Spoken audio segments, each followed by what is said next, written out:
Yeah, we in the brick. We in the trenches. We in the trenches. Yo, good morning, good evening, welcome. I'm Triple H, Holiday, Hearst Hunter. I'm from right here in Philadelphia. I be on Hart Lane, in the heart of this epidemic, right? And I can tell you, it's no fun, man. What brought me here is that I was born here into this cesspool, right?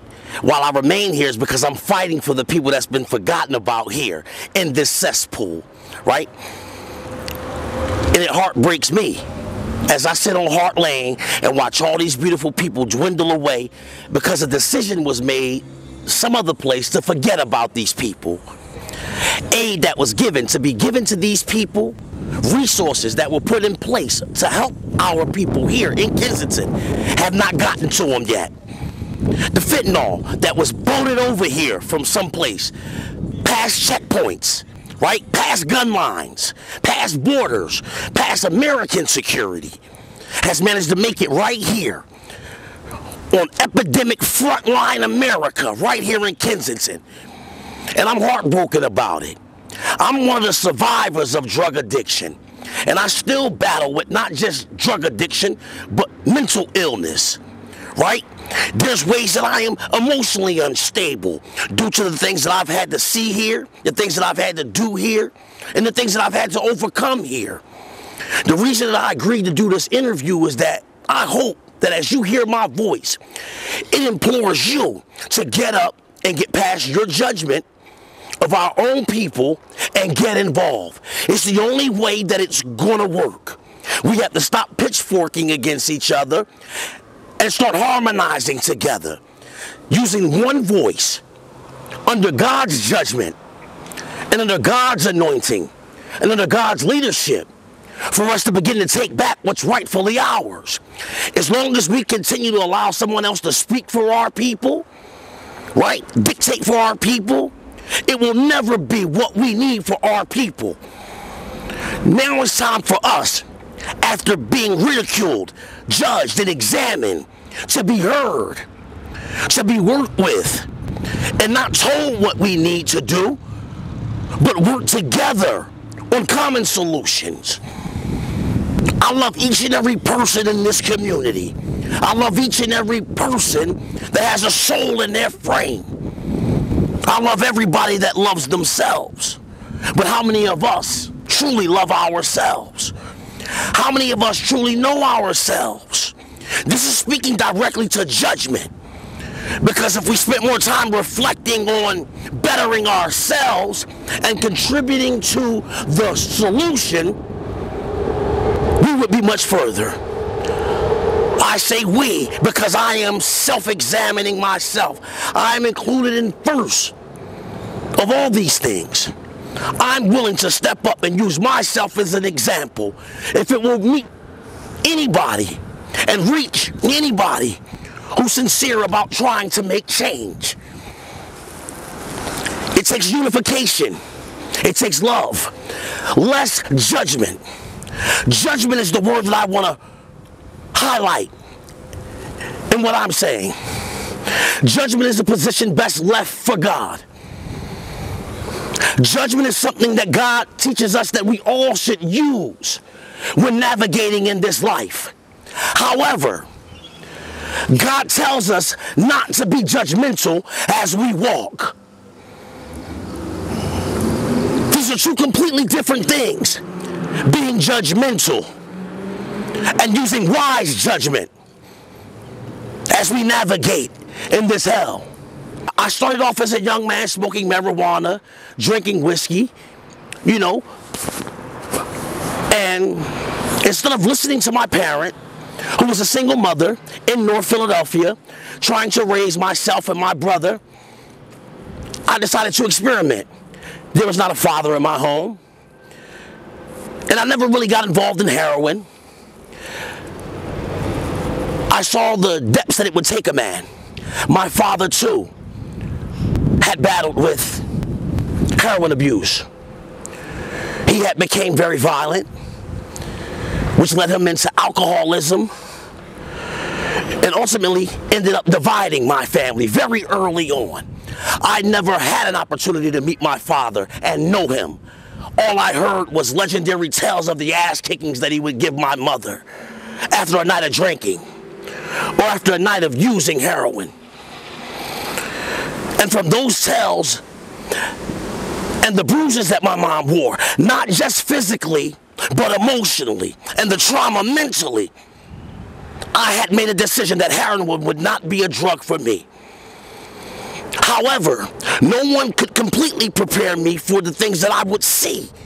The traumas growing up as a young man, not being fully equipped to navigate here in this jungle. But my mom was a strong woman, God rest her soul. And she sacrificed, if not all of her, the best parts of her for my brother and I. She prepared us for a war that would take place that she knew she would not be here to see. She was creating soldiers and men turned out to be.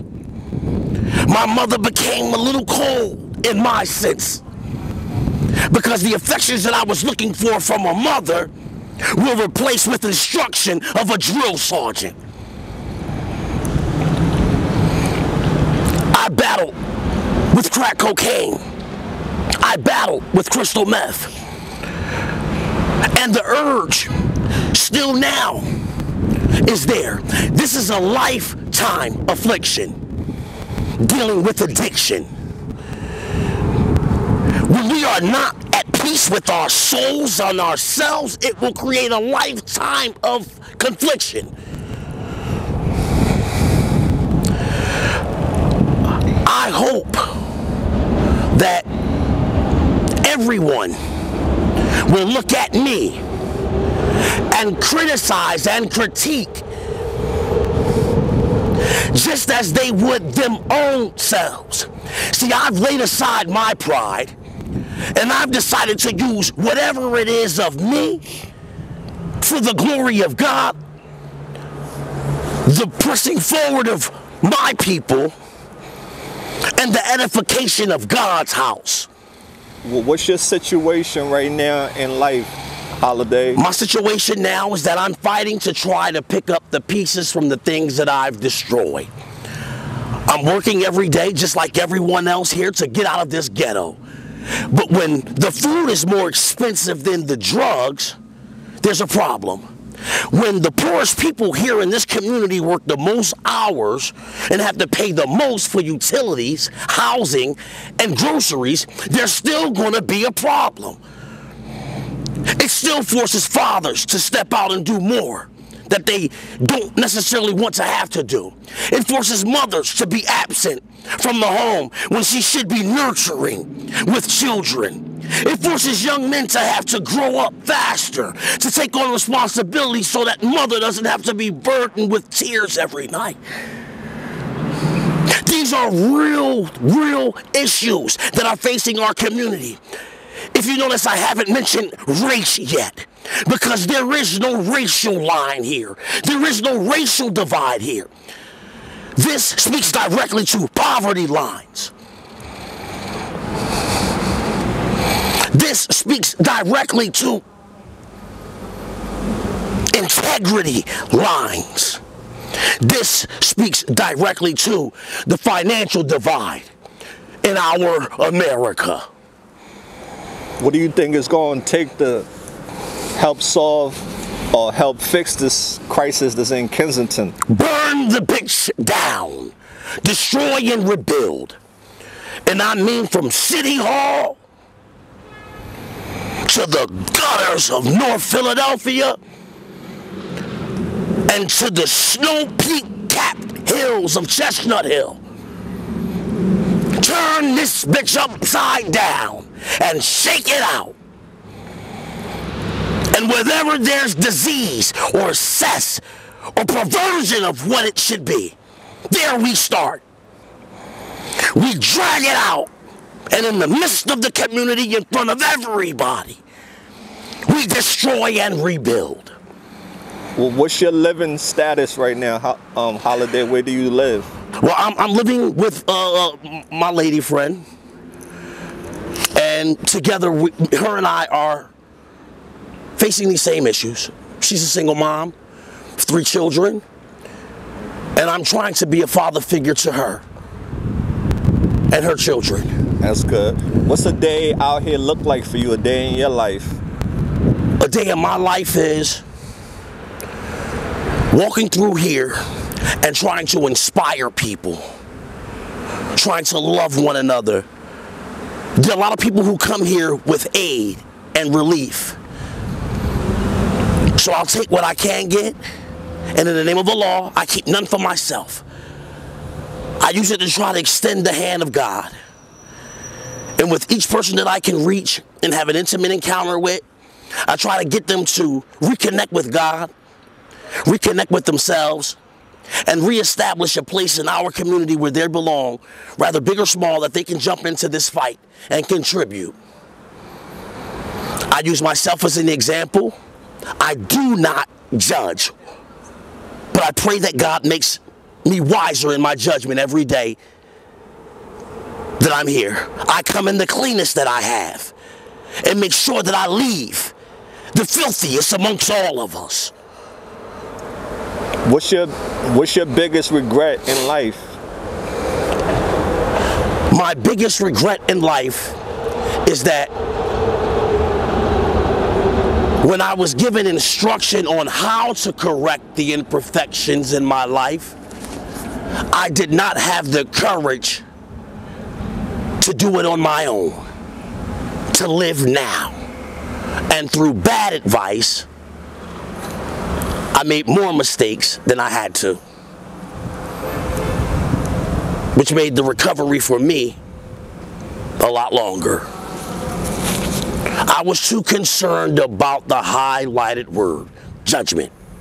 The judgment of others, the judgment of my children, the judgment of my family, the relatives, the judgment of society, the judgment of the man at the local bodega, the judgment of the man behind the counter at the McDonald's.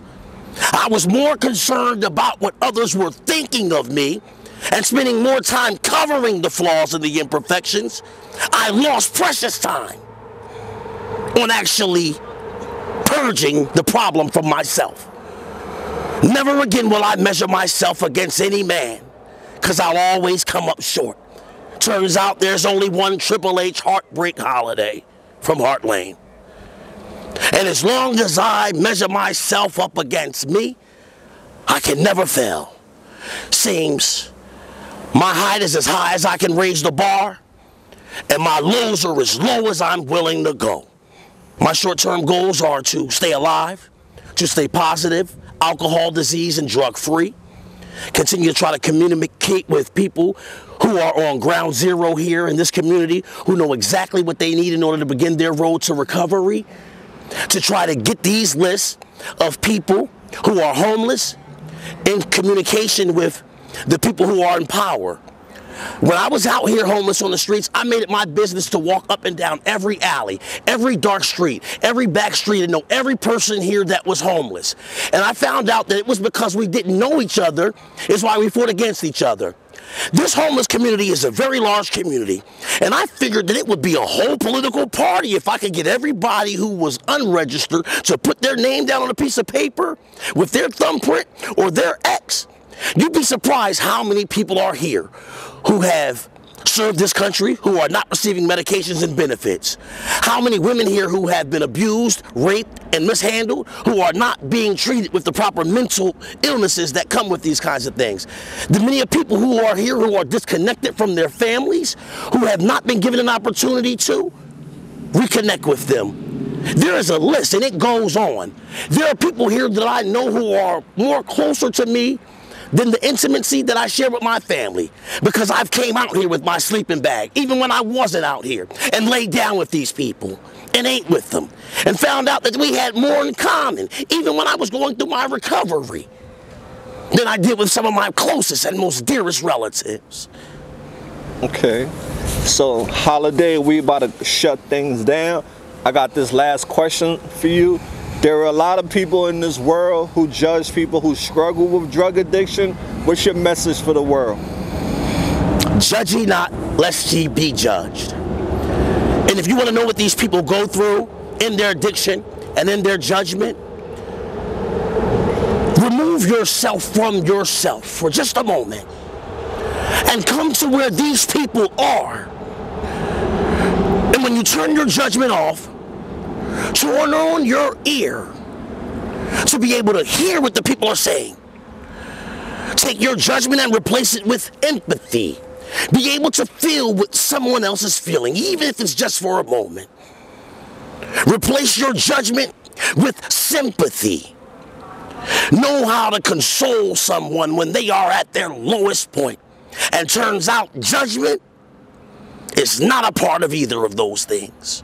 If you can remove your judgment and have the courage to come to the front line where this war is taking place, don't be surprised how much more in common you have with my brothers and sisters that are here, and how much more room for improvement we see within our own selves. Certainly. If your family or your friends were watching this video, what message would you like to send to them? I love you. Grab hold of faith and keep fighting. Seems the war is in it. We're in it. The city is in it. We all have a role to play. And if they are any relatives of mine, I'm quite sure that they have already joined up arms in the battle for souls.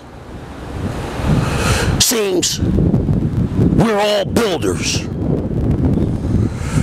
And we were taught by the same grandmother very, very long ago that if we weren't going to use our hands to build, we should remove them. And that we would move forward and become builders and not destroyers. So I salute you, comrades, relatives and family members. If you're out there, I love you. My boots are still on the ground. My praise are still going up. And if you want to come and see me, you know where to find me. If you don't, come to Kensington, America. And anyone will tell you what Triple H is. Holiday Heartbreak Hunter, Triple H, or Hunter Hearst